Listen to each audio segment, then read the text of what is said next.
Hey guys, welcome back to my channel. For those of you who are new here, my name is Addie. I have 4 little kiddos and right now I am homeschooling my 2 preschoolers. They are 2.5 and 4. So if you have not been around, typically we had this whole room for homeschool. I will post a link in the description with the old video of our classroom setup. But with the addition of a new kiddo, we've had to move spaces. He now needs the bedroom. We don't have a dedicated space anymore. So now we are doing homeschool in our dining room. And I just thought I would share our current setup in case you are, looking for ideas or how kind of I do it. So first, my husband just got this. This is a new hutch, not necessarily my style, but it works. It was like $100 and it fits our needs. So this is where all of our homeschool supplies are going. And we are doing homeschool just right next door at our dining room table, which is just here right behind where I'm standing. You can see the tripod there. So first, up here at the top, I have a couple of magazine binders. And in here, I keep the next several weeks of homeschool plans that I have prepped in here. That way I have everything readily accessible. I don't have to go to my attic where I used to keep them, and it's just much easier that way. I also have a second one here that keeps the current week that we're working on supplies, just so that it's easy to pull and I don't have to go through the folders up there. So in here, I will go ahead and just start right here. This is it. So right here, I have our 3 Montessori kind of books. These are great for letter introduction, number introduction. They're also great to give my 2-year-old while I'm trying to work with my 4-year-old on something a little more skilled. So I do keep those quite on hand, readily available there.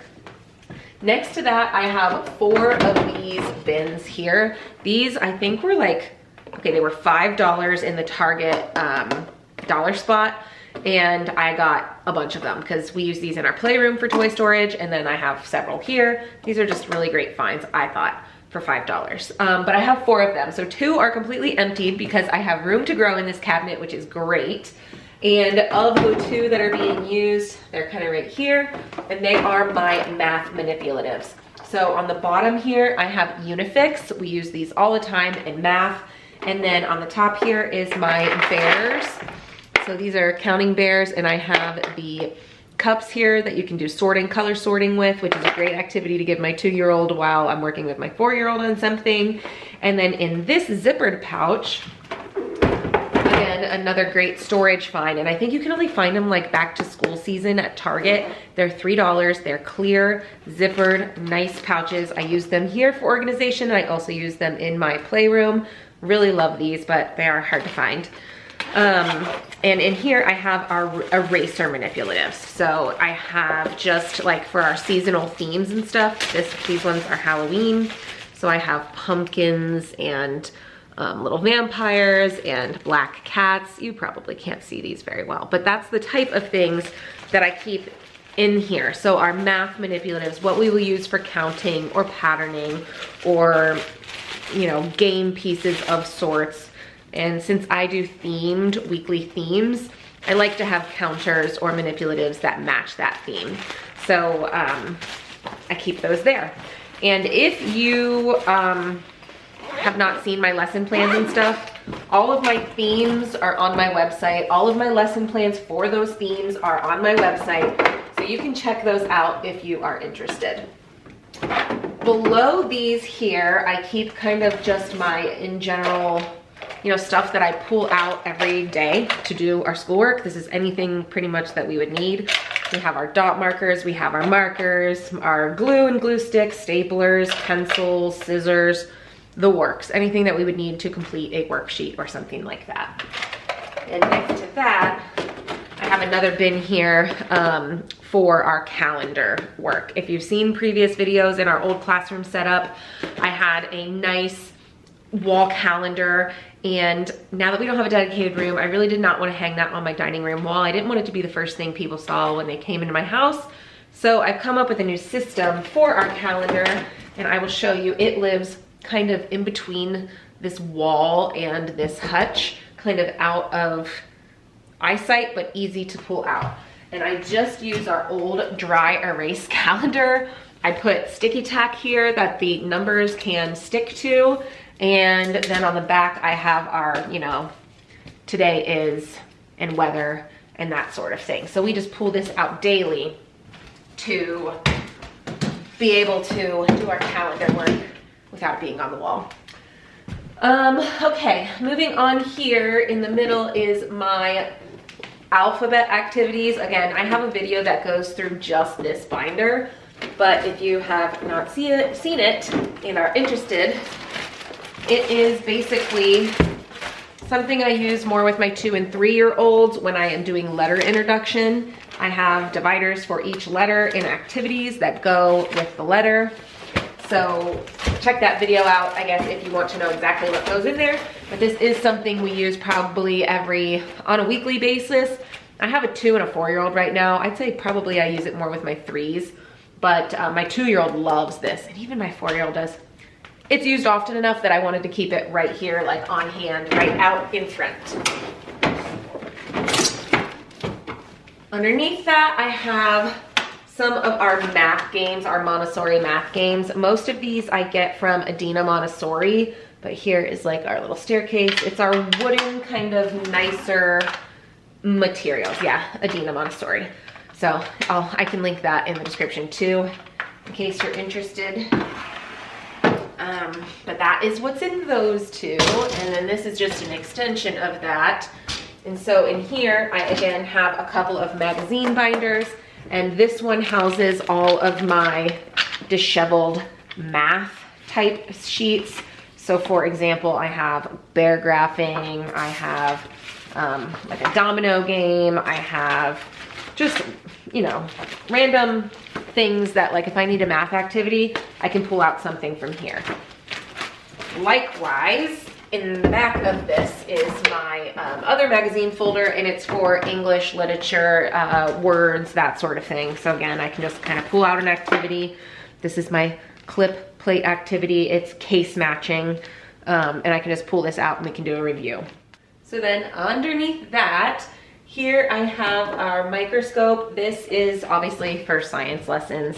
This is from Love Every, and it is a working microscope, and I have different slides and discs that go in here. My kids really like this, and definitely a good way to get some science in. And then I have here more math items. So I have our oversized die. We use these all the time for math games and such. And then here I have another kind of wooden Montessori game. These are number rods. These are really great for just number recognition and counting practice, especially for that 2, 3, 4 age. And then here, we don't use this very often, but I don't know why I have it right there. It's just where it fit, but it's our time teaching clock. So I'll give this to my 2-year-old just to turn the cranks, just to hear them. It keeps her entertained for a little bit. But time is not something we work on a continual basis, so it's not really one of my most used activities. I guess it just fit there. So then moving down to the drawers here, this is one big open drawer.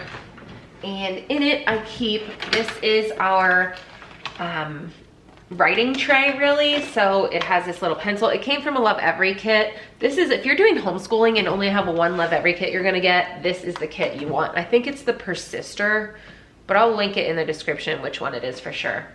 So this is a writing tray, and it has a movable alphabet here, which I also keep right on hand. So you can use your alphabet to spell, you can put it on here, you can trace, you can write. Really cool little thing they have. And then underneath here, there's actually a game as well with little phonics miniatures. If you've seen my video, I have a whole kit of little miniatures that we use for working on phonics. So of course I love this game. But keep that there.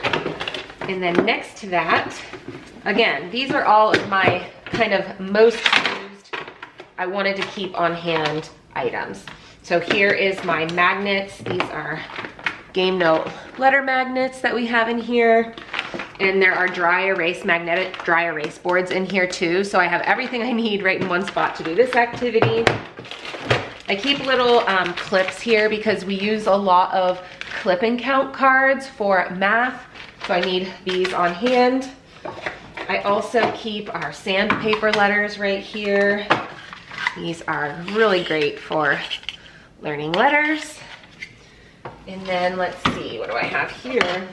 This is kind of actually for older kids. This is not something I'm really using right now, but I just need somewhere to put it. Same with this one, another Montessori game. This is our number beads.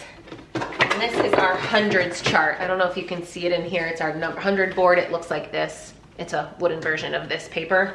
But these are our number beads. This is a really great one for learning addition, learning counting, learning multiplication. You can use these for so many different things. Definitely would recommend math beads if you want like one of these items.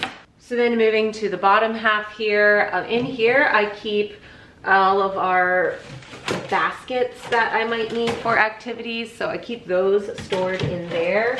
I thought I had trays in there too, but my trays are in this one actually. So this is where I keep all of my trays that we do all sorts of activities on. I keep my little divided tray in there.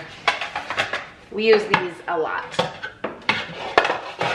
And then if you can see here, this little green thing that I keep tucked away, kind of like my calendar, these are IKEA bins that go to the Trofast system, but I use them as sensory bins. So that is where our sensory bins live. And then in this drawer, it was like a silverware one. So I use it for scissors, tape, Post-it notes here. I've got pens and pencils here, glue, our colored tape, our push pins, and then dry erase markers. So this is kind of like mama's teaching command zone. Like these are any supplies I would need for setting up activities, that sort of thing. Oh no, one of the caps came off. Bummer, it's probably dried out by now. And then this one here, the bigger one, this is like the kids zone. They are allowed in this drawer. Without me, this is where I keep all of their notebooks, plain paper for them to draw on, their crayons, stuff that they do outside of school, just like to color or draw, stuff like that. So this is the only drawer out of this whole cabinet here that they are allowed to go in without asking me first. And they are pretty good about, you know, sticking to that. Every once in a while, I'll see them go in this one to get a pen or something. But otherwise, they're pretty good. So then down here, I keep our supplies, and they are all kept in these IKEA bins. Let me see if I have the stickers on any of them to tell you which kind they are. Kuggis, Kuggis. So these are Kuggis bins, and they're really great. I used to have all these on display on a shelf, and they looked nice, crisp.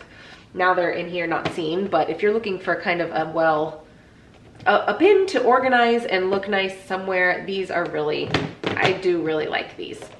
So in here I keep our construction paper, our colored paper. This is one of stickers. These two are different craft supplies, you know, pom-poms and pipe cleaners and googly eyes and all the craft supplies that we would need for our crafts that we do. This is kind of a fake panel here, which really drives me nuts. So I keep our less used items here because I have to take another one out to get to them. So this is our felt and tissue paper one. This is just an extra canvas I have. And then this is our paper punches and stencils. I also have just another basket in here that I can use for supply setup. It didn't fit in here, I don't think. Otherwise, why don't I have it there? Yeah, it didn't fit. The handles are blocking it. This one is our like workbook. So I have, this is pretty cool actually. It's a grooved alphabet like type. It has a magic pen and you can reuse it on these little grooved things. They are small, so I would say that these are kind of more for like a 5-6-year-old. My 4-year-old does love it, so I guess it could be for 4, but she's not like super, her hand coordination is not super at that small little letters yet. So I'd say it's more for like 5 or 6, but it is a really cool thing. I'll try to find and link this product as well. But it also has, you know, our preloaded books, the ones that are just easy to pull out without any planning, get from a store and just do something. And then the other two here are, this one's paint supplies, and this one is stamps, so ones that we use more frequently. The other thing I have in here is our paint Lazy Susan, and this is how I keep our paint. It used to be, again, displayed, but it's like a little Lazy Susan. I can pull this out when we're doing craft projects, and it is just so easy. I keep our paint in these are IKEA as well.